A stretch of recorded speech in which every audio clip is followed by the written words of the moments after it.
Tonight on NewsVision, Israel at war.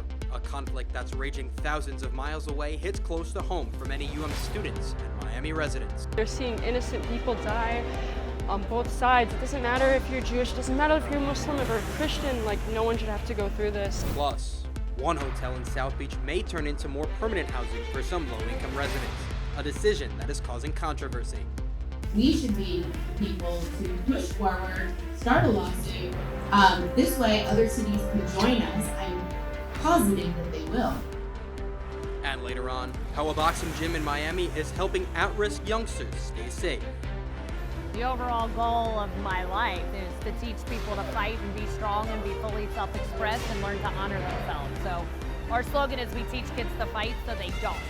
These stories and a lot more on tonight's episode of NewsVision. It starts right now.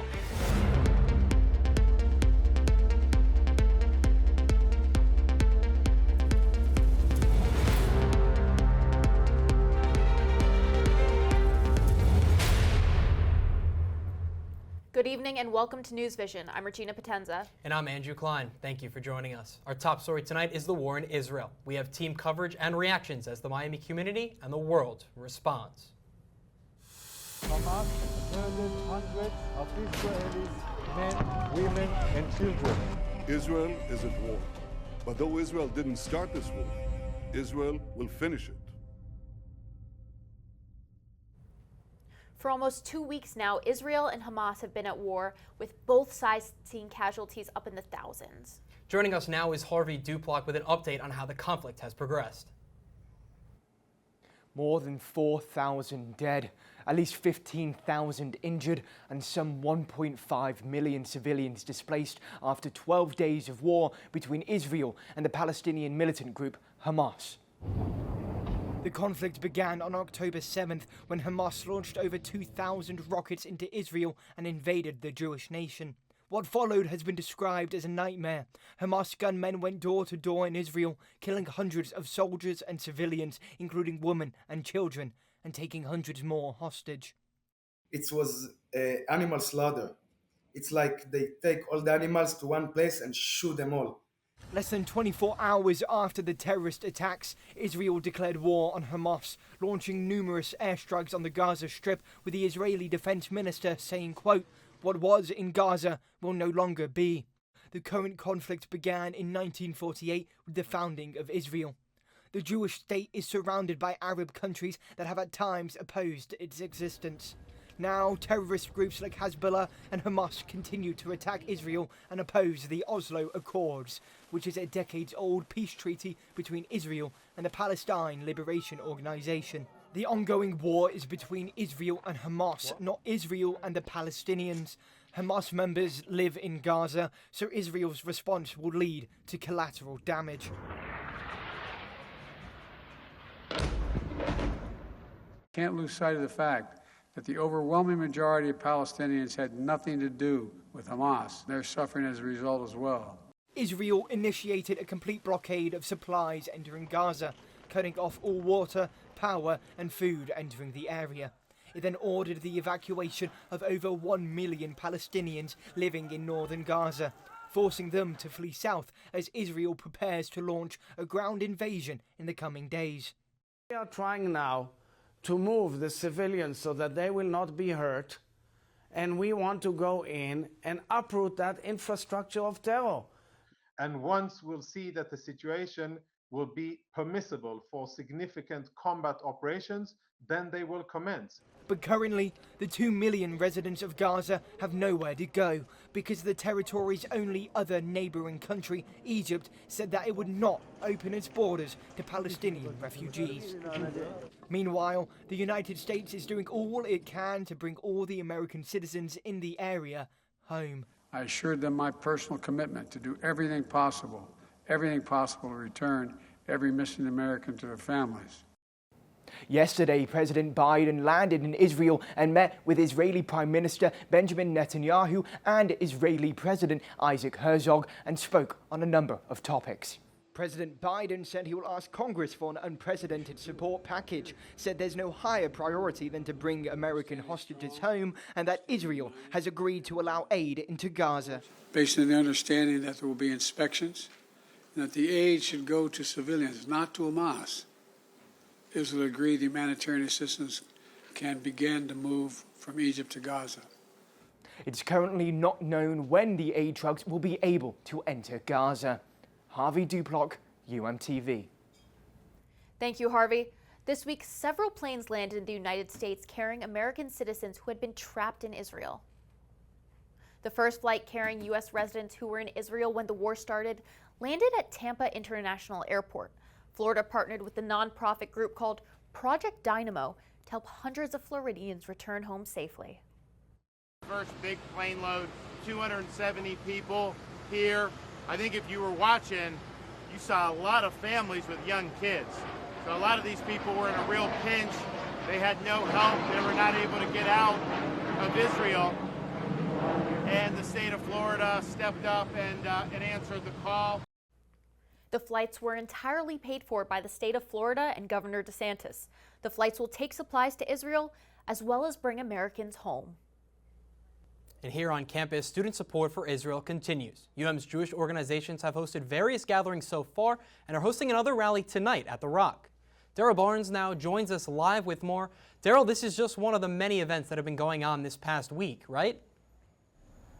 Exactly, Andrew. Tonight was the second rally and third overall gathering for the Jewish student body here on campus since the war in Israel started. It was hosted by the Jewish Comparative Law Society, and it wrapped up just about a half hour ago. We have video of earlier before then. You could see people coming together, supporting each other, wearing their flags. They had some music, they had some dancing, but they had some prayer and worship and just coming together and being with each other to support each other. And that's been the main message for the UM's 7 different Jewish student body organizations since the war began just about 2 weeks ago.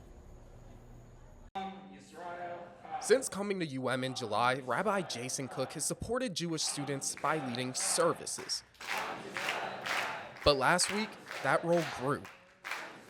What we kind of actually didn't expect was the huge outpouring of students, of university, of community, of everybody wanting to come together. The UM Hillel Room is usually filled with students, but after the war broke out in Israel, it hosted a vigil, becoming a gathering place for Miami's entire Jewish community.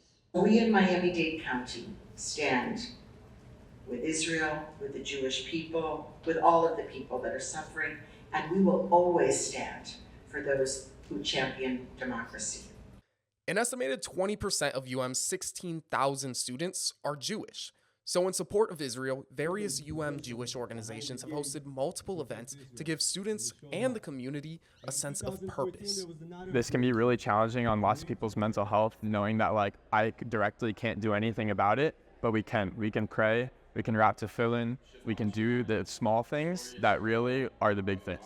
And it's shown Cook just how strong this place is. Now I know what this community means. Now I know what it means for the Jewish community to show up for each other and the UM community at large to show up for each other, because we put out every single chair that we have in this building, and it wasn't enough. And his message through it all: showing up matters. Show up for each other, care about each other, love each other, and the world can and will be a better place for it, and conflict will end. Now, Rabbi Cook says to expect more events like these as the war continues. Some private, but some public like tonight. But the consensus seems to be that coming together and supporting each other is the best thing for everybody. Reporting live from The Rock, Daryl Barnes, UMTV. Thank you, Daryl. Many University of Miami students have friends and family in Israel. I met with some of them. University of Miami junior Alexis Horowitz lost a friend on October 7th. Neda Epstein was one of hundreds of people killed in the Hamas terrorist attacks on Israel. My friend was murdered. The story behind it is truly heroic, and a Hamas terrorist threw a grenade into his apartment, and he was with his girlfriend at the time, and he jumped in front of the grenade to save his girlfriend. Alexis is very worried for her family and friends who live in Israel. They're seeing innocent people die. on both sides. It doesn't matter if you're Jewish, it doesn't matter if you're Muslim, if you're Christian, like no one should have to go through this. And my friends are being deployed on the front lines, you know, to defend the Jewish state. And Horowitz is not alone. Dozens of UM students are directly impacted by the war in Israel. I also have an extended family member. He was an American who came to become an IDF soldier, and he was actually stationed near the border with Gaza, and he was kidnapped by Hamas. We haven't heard from him since Saturday, which is unfortunate and really, really like a situation that I wouldn't wish on anybody. 21-year-old Danielle Chaham finished 2 years of service in the IDF earlier this year and now lives in Miami. When the war began, she re-enlisted and will deploy as soon as her Israeli insurance papers are approved. I'm planning to go back because I want to go help and instruct the combat soldiers before they go in. All of my friends who are in my unit, they're all already there, like teaching and helping the soldiers out, trying to get them to refresh their memory, because what they're doing is they're taking people who haven't shot in years to go fight. Danielle also told me that she will fight on the front lines in honor of her former commander, who died on the first day of war after serving for years in the Mossad, the Israel Special Ops Division. And speaking of on-campus impact, UMTV got a chance to speak with a prominent Jewish figure in the community. We're joined now by Charlie Hill, who sat down with Rabbi Mendy Felig at Chabad at the University of Miami. Charlie? Thanks, Andrew. I'm here at Chabad with Rabbi Felig. Thank you so much for joining us. So first, how is Chabad responding to the conflict in Israel going on right now in relation to students on campus? So really, I would say the best way Chabad can support the students is personally helping them with a shoulder to cry on or an ear to listen, as well as helping them in their activism to make sure it's the right kind of activism. At times like this, there's a lot of rage, there's a lot of anger, a lot of emotions. And the main thing is we want to make sure that while we get to express our support, we're doing it in a way that's helpful and in a way that doesn't harm other communities. We want to make sure that everybody is supported in a way that works. How are you feeling right now about the community? The university has been very supportive from day one. President Frank, I thought, sent out a really good statement that really addressed a lot of the issues in an appropriate way. Dr. Whiteley and Dean Holmes have been extremely helpful, as well as many of the other administrators have reached out to offer support, and it's unwavering. But I am very proud of the university. I'm very proud to say that I spend my time every day here with the students and the faculty and administration at the University of Miami. Right. Thank you so much, Rabbi Felig, for speaking with us today. Thank you, Charlie. During difficult times, it is inspiring to see how the community comes together, even when the conflict is more than 6,000 miles away. Over the past 10 days, the Miami community has gathered at various places to show their support for Israel. One rally took place at the Holocaust Memorial in Miami Beach. I think it's a terrible thing that's happening. I'm so sad about all the things that Israel is going through. It can't happen. People cannot just kill, especially children. The rally ended with people singing the national anthem of Israel, which is a beacon of hope in these violent times.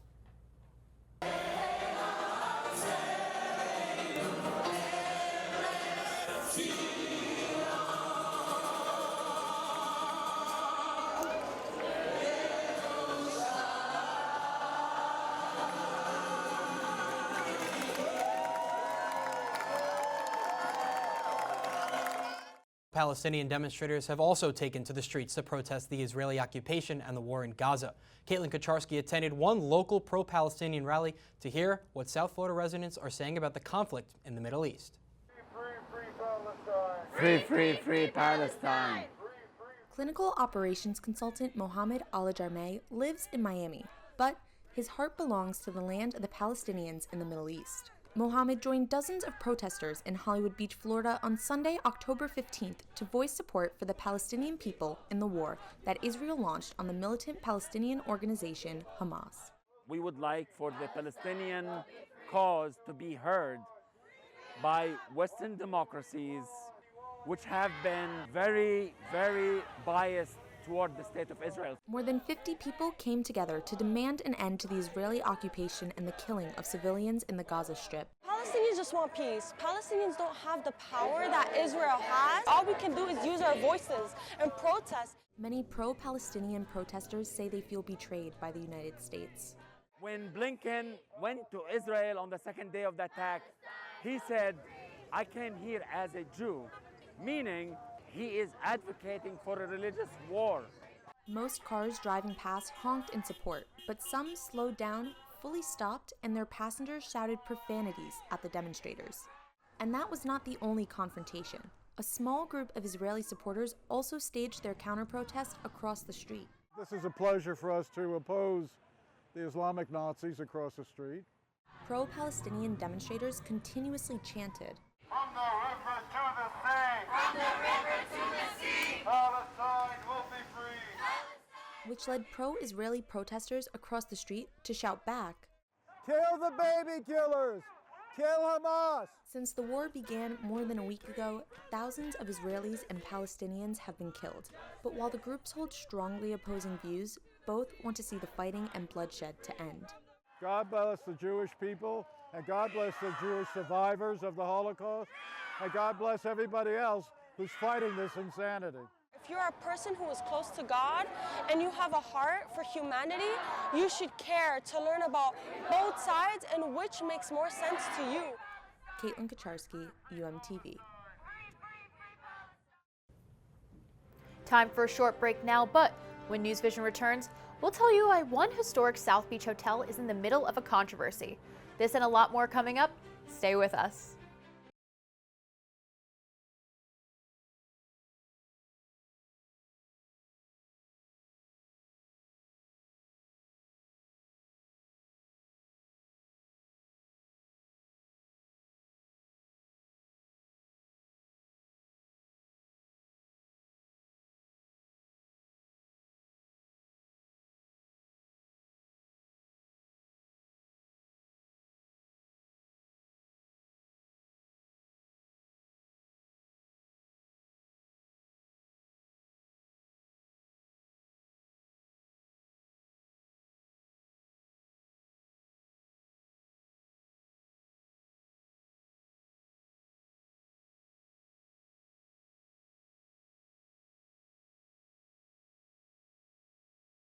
The University of Miami is mourning the tragic death of a beloved student leader. All of the moments that I was able to share with him, looking back, were so special to me now. Plus, as students around the country go on spring break, Miami Beach is breaking up with spring breakers. We will tell you about all the restrictions that visitors will be faced with at the popular spring break destination this month. My moral obligation is to make sure people come to our city and they leave safely.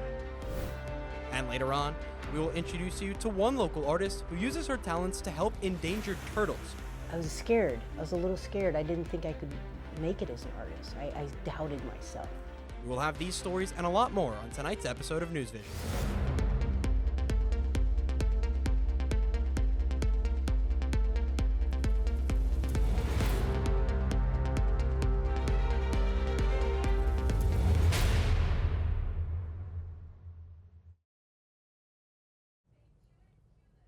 Good evening and welcome to this week's edition of NewsVision. I'm Gracie Palmer. And I'm Ben Freeman. Thank you for joining us.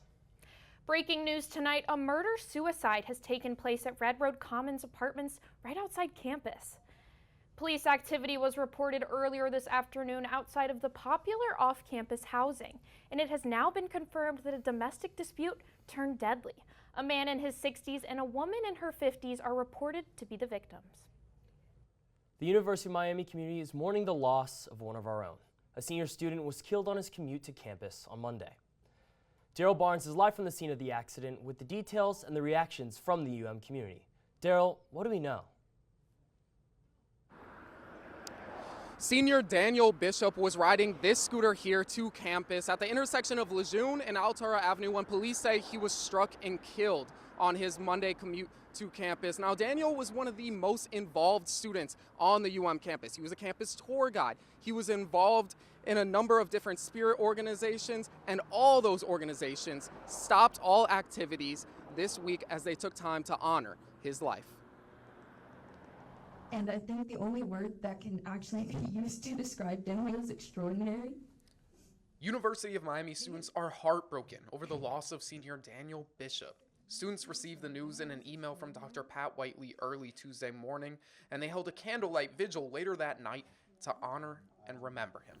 Don't know I'm gonna live without you, Dad, because I think you brought a light to our lives that I don't think any one of us will ever get again, and I really hope and wish you may rest in peace.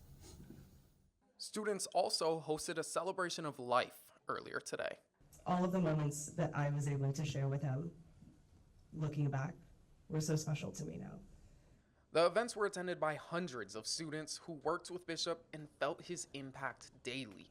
As a member of It's On Us, President's 100, and Hurricane Productions, among other involvements, students say Bishop exemplified what it means to be a Kane. He was an amazing leader, and his legacy, everything he did, everything he stood for, it will never be forgotten. Daniel Bishop was an active advocate, was an active activist, was an avid activist. He was a sophomore at Marjorie Stoneman Douglas during that 2018 shooting. He was a big part of that March for Our Lives movement since then.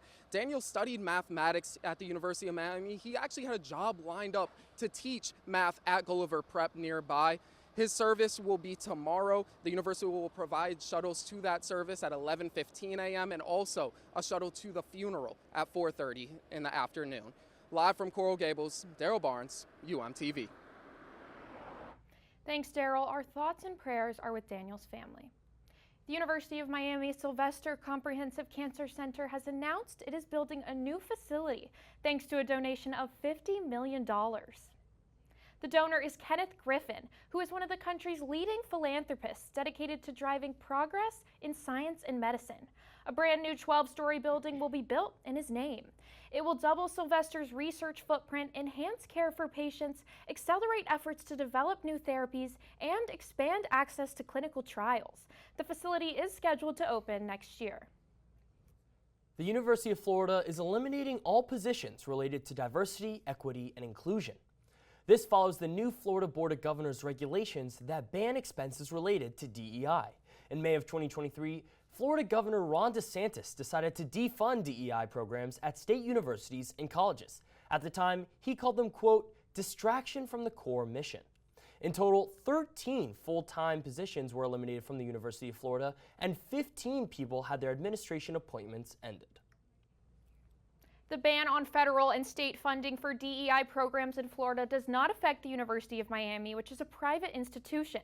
Black students make up about 10% of the student body here at UM, and they have access to lots of organizations that support them. Daryl Creary attended one club's event last night that highlights and celebrates Black culture here on campus. Hairology is the name of an organization on the UM campus dedicated to educating students about textured hair care.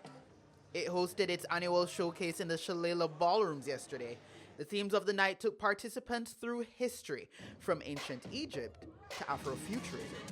I really think that it means that they are very creative individuals and that they can make things work with whatever they have.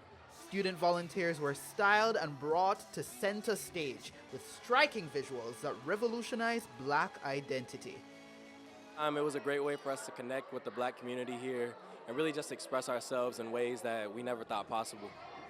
Campus leaders say the success of the showcase is one of the many things that ignite the drive to protect how the Black community wants to be recognized by the rest of the world. Black expression is just being able to take ourselves out of that box that society puts us in and really expand. Shows that we're not more than one thing, we're many things.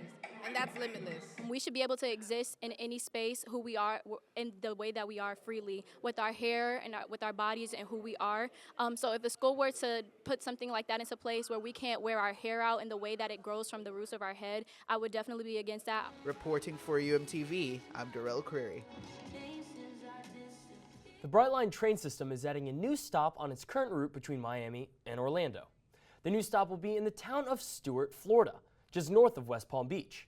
When Brightline launched in 2018, there was originally service between West Palm Beach, Fort Lauderdale, and Miami, but the company has since expanded to Aventura, Boca Raton, Orlando, and now Stuart. The new stop is expected to open in the second half of 2026. We are 2 days away from spring break here at the University of Miami, and for all of you thinking about hitting the beaches, be aware that the City of Miami Beach has placed a bunch of strict regulations that would affect spring breakers. Miami Beach is one of the most popular spring break spots for students from all over the country. Each year, an estimated 40,000 people visit the city in March. But for the past 3 years, Miami Beach has struggled with widespread violence, unruly behavior, thousands of arrests, and even some deadly shootings during spring break.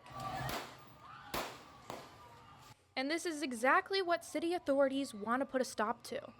We want to be proactive and limiting that, because anytime somebody is hurt, and in the case last year, 2 people killed on back-to-back nights, it's my moral obligation is to make sure people come to our city and they leave safely.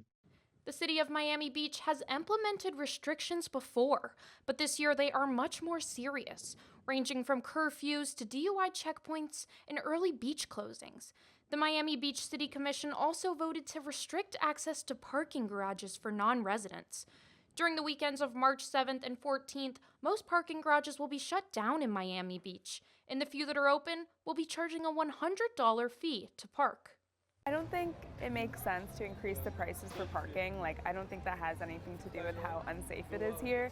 I mean, maybe checking bags is a good thing. I feel like there should just be more patrolling in general. This week, Florida Governor Ron DeSantis authorized 45 state law enforcement officers to be deployed to Miami Beach to help the local police. Among other things, officers will be doing bag checks at the 3 beach entrances that will be open. Obviously, people were dying, and we've all seen the videos and how hectic and crazy it gets. To fight extreme measures, you have to, put out extreme, restrictions. The city is hopeful these restrictions will reduce not only the number of spring breakers who travel to Miami Beach, but also the violence. I think we've done everything from a policy standpoint and a legislative standpoint. Now we're implementing it, and I think it's going to be a good spring break. And I'm joined now by reporters Andrew Klein and Billy Brightman, who are live in the South Beach neighborhood of Miami Beach to give us an update on the restrictions. Guys, what's it like over there? Well, Gracie, things are going to look a lot different this year for spring break. There's an increased police presence here in Miami Beach because last year there were 2 deaths and over 500 arrests. So now the city is cracking down on spring breakers. That's right, Andrew. And on top of all these restrictions, the city actually put out a video PSA earlier this week. Take a look. Hey, we need to talk. This isn't working anymore. And it's not us, it's you. We just want different things. Our idea of a good time is relaxing on the beach. Hitting up a spa. Or checking out a new restaurant. You just want to get drunk in public and ignore laws. Do you even remember what happened last March?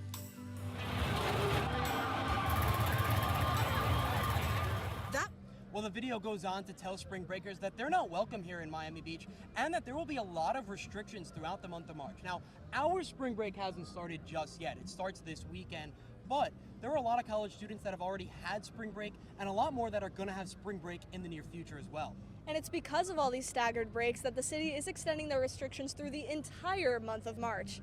And now these restrictions are going to include limited beach access, security checkpoints, bag checks for prohibited items such as alcohol, coolers, tents, and tables. Billy, beachgoers will not even be allowed to play music on portable speakers, and all garages and surface parking lots will have a flat rate of $30.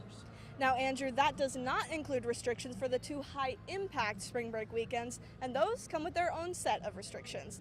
The high-impact weekends include today, March 7th through March 10th, and next weekend, March 14th through March 17th. Now, during these 2 weekends, the parking rate's going to jump to $100, and there will be DUI checkpoints on Fridays and Saturdays. And Billy, police will even have license plate readers on select streets to crack down on dangerous activity. And these restrictions are going to apply to everyone. Residents and people who work in Miami Beach are going to see more relaxed parking restrictions. And for those who live here and for those who don't, the free Miami Beach trolley is going to be running so they can still head to the beach and get some of that sun. So if you're in the area for spring break or you're coming in the near future, make sure you know about the rules and restrictions. And of course, be responsible and be safe. Live in South Beach, Miami, Andrew Klein and Billy Brightman, UMTV. Thanks, Bill and Andrew. The city of Miami Beach has also announced that it would conduct arrests for violence and drug possession during spring break. And here on campus, school administrators take drug use prevention seriously. Every month, UM students are invited to attend a Narcan training event. It's hosted by the Sandler Center and an organization called F-Fentanyl. The main goal of the event is to bring awareness to the dangers of opioid use, as well as educate students how to use the life-saving drug Narcan to anyone who might be experiencing an overdose. The whole goal behind this program is to ultimately teach people how to be safe, teach people, if they are going to use, how to be safer, right? We're not here to judge people on whether or not, or to use or not to use. It's more about, if you are, we want you to be safe. Students were given fentanyl testing strips and free Narcan after the training. The next Narcan training event is on April 16th at the Shalala Student Center. Time for a short break now, but when NewsVision returns, we will tell you why one swim school in Miami is going above and beyond educating students in the pool. We'll be right back.